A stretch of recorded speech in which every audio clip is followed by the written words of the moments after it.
Bwana, kumekuwa na video nyingi ambazo zinasambaa katika mitandao ya kijamii zikimuonyesha Baba Levo namna gani ambavyo anaendelea na matibabu yake, lakini chanzo kikubwa ni goti lake ambalo limevimba, huku akiwa anasema kwamba goti lake limevimba bila sababu ya aina yoyote.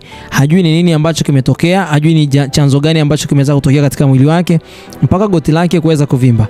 Lakini pamoja na hayo yote, kuna kipindi ambacho ameweza kuposti katika ukurasa wake akiwa anaongelea swala zima la kitambi, labda kitambi ndio chanzo au la. Lakini pamoja na haya yote ambayo yanaendelea leo, katika siku hii ya leo, basi ameweza kuonekana akiwa anafanyiwa matibabu ya goti lake akiwa katika mashine, na mashine hiyo, baada ya kutoka katika mashine hiyo, ameweza kuchapisha katika ukurasa wake wa Instagram na kusema kwamba anataka kuacha pombe rasmi.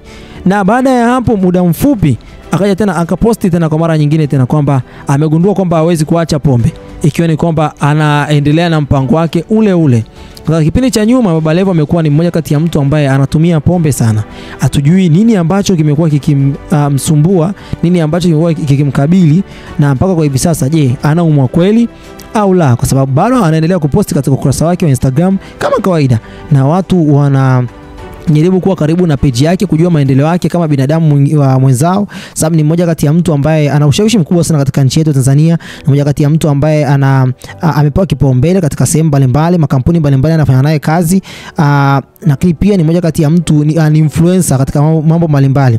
Kwa hiyo kuna mengi ambayo watu wengi wanataka kujua, je, amefikia wapi? Anataka afanyiwe nini? Kwa hiyo mambo haya yanapokuwa yanazidi kuendelea kila siku, watu mwisho wa siku wanataka kujua muendelezo wa kile ambacho kimetokea katika mwili wake, sababu yeye anavyosema ni kwamba mguu wake wa kulia umevimba kwenye goti bila chanzo cha aina yoyote. Lakini bado watu wanajaribu connect dot. Posti aliyoposti mara ya mwisho ikiwa inaongelea swala zima la kitambi, baada ya hapo tena leo anaongelea swala zima la pombe.